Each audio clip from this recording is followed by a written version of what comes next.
The snow was falling harder now, thick flakes that muffled the sounds of the city and turned the streets into a winter postcard. Daniel Morrison pulled his daughter Emma closer as they walked home from the Christmas Eve service at their church. Emma was 6, bundled in a bright pink coat with a matching red and white hat, her small hand clasped firmly in his. At 34, Daniel had everything most people dreamed of. He'd sold his tech startup 3 years ago for an amount that still made his head spin. The penthouse apartment, the cars, the security that came with never having to worry about money again. But walking through the snowy streets on Christmas Eve, his daughter chattering happily about Santa and presents, Daniel felt the familiar ache of something missing. Emma's mother, Julia, had died 2 years ago from a sudden aneurysm. One moment she'd been laughing at breakfast. By dinner, she was gone. Since then, it had been just the two of them. Daniel and Emma against the world. "Daddy, look at all the pretty lights!" Emma tugged on his hand, pointing at the buildings decorated with Christmas displays. "Beautiful. Sweetheart." Daniel smiled down at her, grateful as always for this small person who'd given him a reason to keep going when Julia died. They were passing a narrow alley between buildings when Daniel heard it. The sound of someone rummaging through trash accompanied by quiet, desperate breathing. He almost kept walking. It was Christmas Eve. They should get home, have hot chocolate, read Christmas stories by the tree. The last thing Emma needed was to see something upsetting, but something made him stop. Made him look. In the alley, barely visible in the dim light from a street lamp, a young woman was searching through a dumpster. She wore what had once been a nice dress, cream-colored with a delicate pattern, but it was torn and stained now. Over it, she wore a gray hooded sweater that was more holes than fabric, with obvious patches sewn on.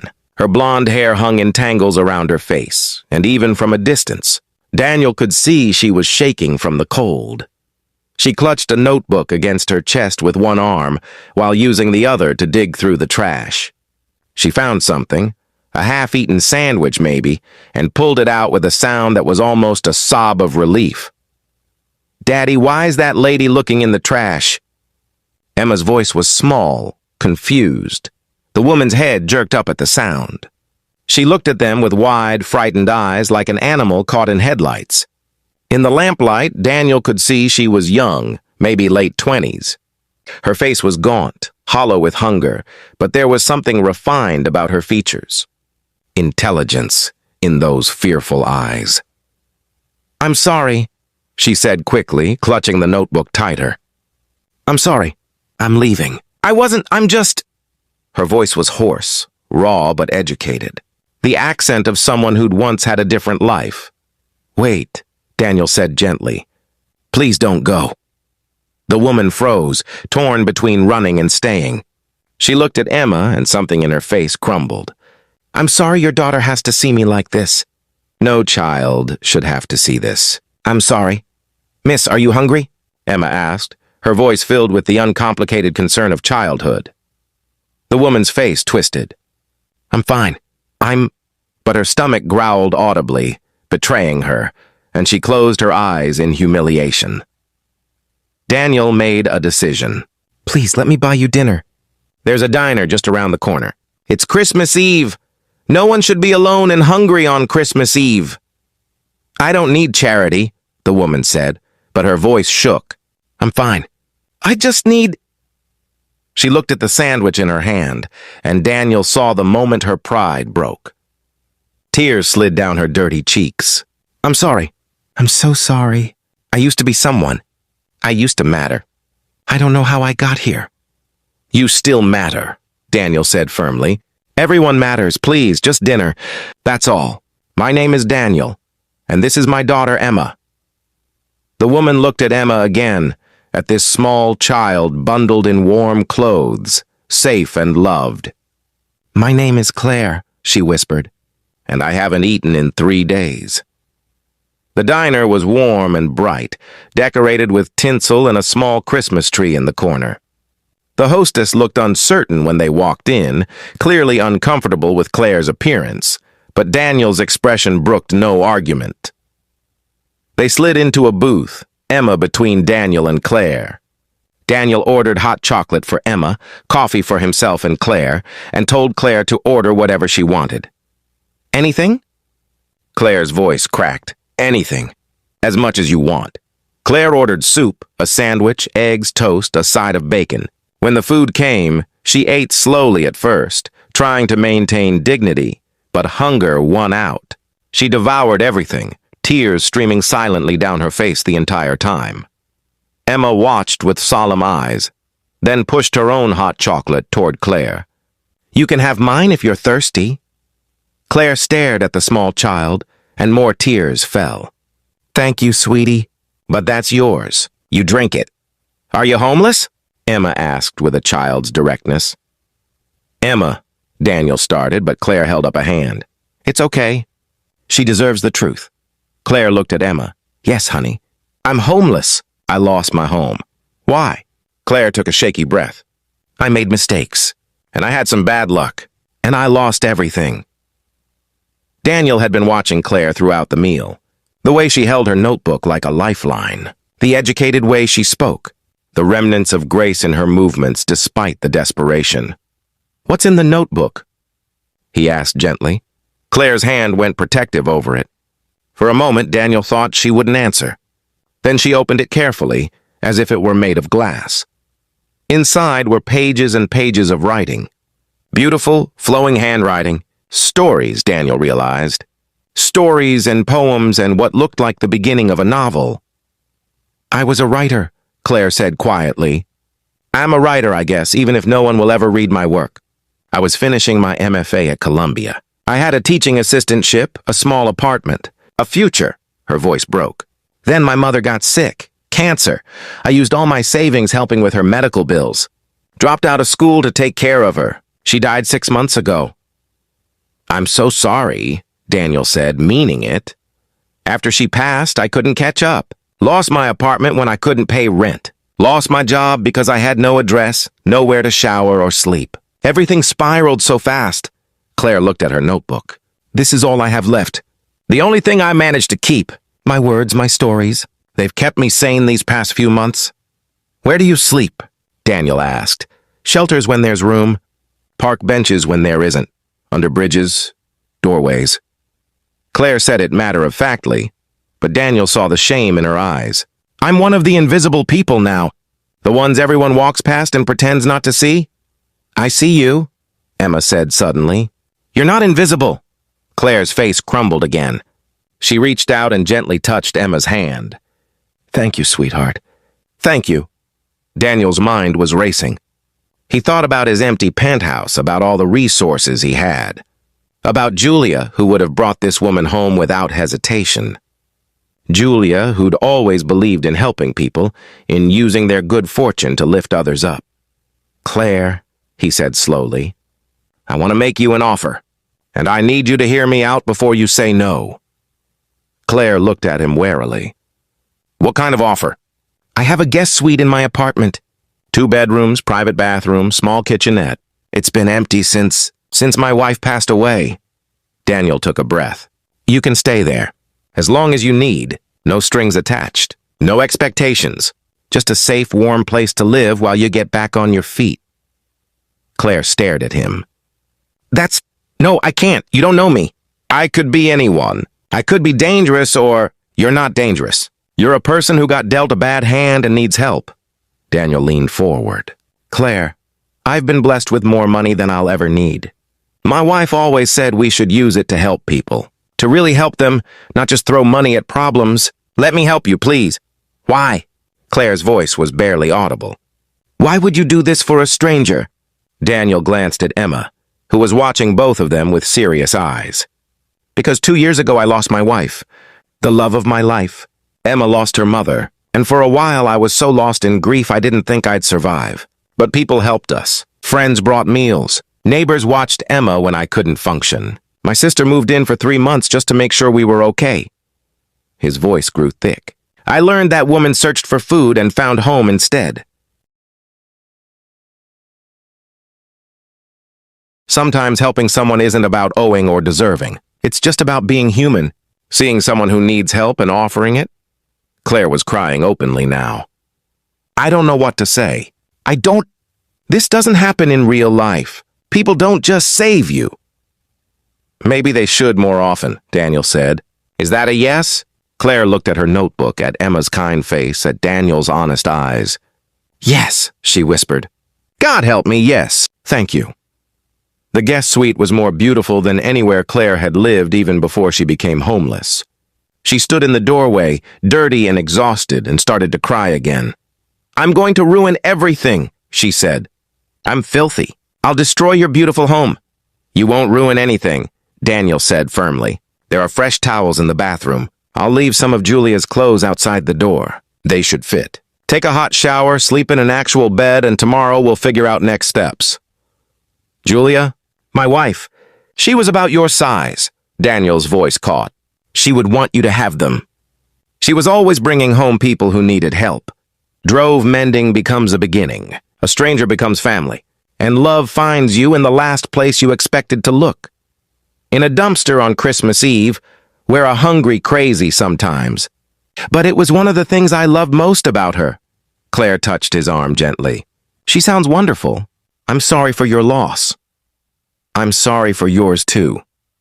That night, as Claire stood under hot water for the first time in months, washing away layers of street grime and desperation, she sobbed with relief and disbelief. When she emerged, she found clothes neatly folded outside the door. Nice clothes, clean and soft, and smelling of lavender. She put them on and caught sight of herself in the mirror. Under all the dirt and exhaustion, she could see glimpses of who she used to be, who she might be again. In the main living area, she found Daniel sitting on the couch, reading a book to Emma, who was in her pajamas. Claire! Emma spotted her first. You look pretty! Thank you, sweetheart. Claire felt tears threaten again. Thank you both, for everything. I promise I'll find a job as soon as possible. I'll pay you back. Tomorrow, Daniel interrupted gently. Tonight, just rest. It's Christmas Eve. Let tomorrow worry about itself. Can Claire read us a Christmas story? Emma asked. She's a real writer. That would be so cool. Claire looked surprised. I'd love to, if that's okay with your dad. More than okay. So Claire sat with them. This stranger who'd been digging through trash just hours earlier and read The Night Before Christmas in her beautiful, educated voice. Emma fell asleep before she finished, curled up between them. She likes you, Daniel said softly, brushing hair back from his daughter's face. She's wonderful. You're both wonderful. Claire looked at the sleeping child. I can't believe this is real, that this is happening. Believe it. Tomorrow we'll get you some clothes, a phone, help you find a job if you want. My company is always hiring, and I know people at several publishing houses if you want to pursue your writing. But tonight just know you're safe. You're home. Home, Claire repeated, the word foreign and beautiful. I forgot what that felt like. Over the next weeks, Claire transformed. Daniel helped her get identification documents she'd lost, got her a phone, bought her appropriate clothes for job interviews. He introduced her to his editor friend, who read her work and immediately offered her a contract for 3 articles. But more than the practical help, Daniel and Emma gave Claire something she'd lost, a sense of belonging. They included her in family dinners. Emma insisted Claire read her bedtime stories. They watched movies together on weekends. You're becoming part of our family, Emma announced one morning at breakfast, as if it were the most obvious thing in the world. Right, Daddy? Daniel met Claire's eyes across the table. Right. 3 months later, Claire had a job as a junior editor at a literary magazine. She'd sold several articles. She was working on her novel. She'd moved from the guest suite to a small apartment nearby, but she still came to dinner 3 times a week. Still read to Emma, still was woven into the fabric of their lives. 6 months later, on a summer evening, Daniel and Claire sat on his balcony while Emma slept inside. The city spread out below them, lights twinkling in the darkness. I need to tell you something, Claire said quietly. Daniel looked at her. This woman who'd come into their lives on a snowy Christmas Eve, who'd transformed from a desperate stranger to someone essential to their happiness. What is it? I'm falling in love with you. With you and Emma? Claire kept her eyes on the city. I know that's probably inappropriate. You're my benefactor, and I owe you everything, and there's this power dynamic, and... Claire. Daniel turned her face gently toward him. I'm falling in love with you too. Have been for months. I didn't say anything because I didn't want you to feel obligated or pressured. But if you're saying what I think you're saying...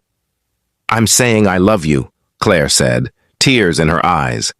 I love Emma. I love the life we've built together. I love who I am when I'm with you both. Daniel kissed her then, soft and sure. I love you too. Emma loves you. We want you in our lives, not as a charity case or someone we helped, as family, as the person we can't imagine living without. A year later on Christmas Eve, Daniel and Claire stood at the same dumpster where they'd first met. Emma held both their hands, now 7 years old and full of excitement. They'd come here deliberately to remember, to acknowledge the miracle of that night. This is where everything changed, Claire said softly. Where I thought I'd lost everything and instead found everything that mattered. This is where I found you, Daniel said. Where Emma and I found the missing piece of our family. Are we going to do it? Emma asked excitedly. Claire pulled out an envelope. Inside was a check for $100,000 made out to the city's homeless services. It was the advance from her book deal, the memoir she'd written about losing everything and finding hope. We're doing it, Claire confirmed. She'd be donating the money to create a program for homeless individuals who wanted to pursue education and artistic careers.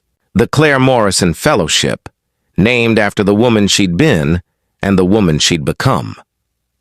They dropped the check in the mailbox on the corner, then walked home through gently falling snow, the same route they'd taken that first night. Thank you, Claire said to Daniel as they walked. For seeing me when I was invisible, for helping me when you had no reason to, for giving me back my life. Thank you for letting us love you, Daniel replied, for becoming Emma's mother in all the ways that matter, for teaching us both that family isn't just blood, it's choice, it's showing up. It's love. Emma swung between them, holding both their hands. Merry Christmas, Mommy. Merry Christmas, Daddy. Claire still teared up every time Emma called her Mommy. They'd married 6 months ago, a small ceremony with close friends and Emma as the flower girl. But every time Emma said that word, it felt like a gift, a reminder of how far she'd come from that desperate woman digging through trash. That night, after Emma was asleep, Daniel and Claire sat by their Christmas tree. Claire wore the same cream-colored dress she'd been wearing that first night, but she'd had it professionally cleaned and mended. She wore it every Christmas Eve now as a reminder. What are you thinking about? Daniel asked. About how close I came to giving up. That night you found me, I was writing goodbye letters in my notebook. To my mother, to the life I'd lost, to the person I'd been. I was planning to walk into the river the next day. Claire's voice broke. Then Emma asked if I was hungry, and you offered me dinner, and suddenly I had a reason to survive one more day. Then another. Then another. Daniel pulled her close. I'm so glad you're here. I can't imagine life without you. Neither can I. Claire looked at the tree, at the stockings hung for all three of them, at the life they'd built together. You know what I said that night? When you found me, you said you were sorry. That you used to be someone. I was wrong. Claire turned to face him. I was always someone. I just couldn't see it anymore. You helped me see it again. You and Emma. You showed me that worth isn't about what you have or what you've lost. It's about who you are, how you treat people, what you do when someone needs help. You would have done the same for someone else, Daniel said with certainty. I will do the same. That's what the fellowship is for. To help other people like I was helped, Claire smiled. To pass on the gift you gave me. They sat together in the soft glow of the Christmas tree lights, two people who'd found each other in the most unlikely way. A wealthy widower and a homeless writer, brought together by compassion and Christmas Eve, and a little girl's simple question. Are you hungry? Sometimes salvation comes from unexpected places. Sometimes the person digging through trash on Christmas Eve is exactly who you need to meet. Sometimes helping someone else is how you help yourself. Daniel had given Claire a home. But she'd given him something too. Purpose, love, a reason to believe in goodness again. She'd given Emma a mother. She'd given them both hope. And that, Claire thought as she drifted off to sleep in Daniel's arms, was the real Christmas miracle. Not the money or the apartment or the job, important as those things were. The miracle was connection, love, the way humans could save each other simply by seeing each other, by refusing to look away, by offering help without counting the cost. She'd been invisible, digging through garbage, certain her story had ended, but it had only just begun. Because sometimes the worst moment of your life is just the beginning of the best chapter. Sometimes losing everything means you have room to gain what actually matters. Sometimes the person you think you're helping is actually the one saving you. And sometimes on a snowy Christmas Eve, an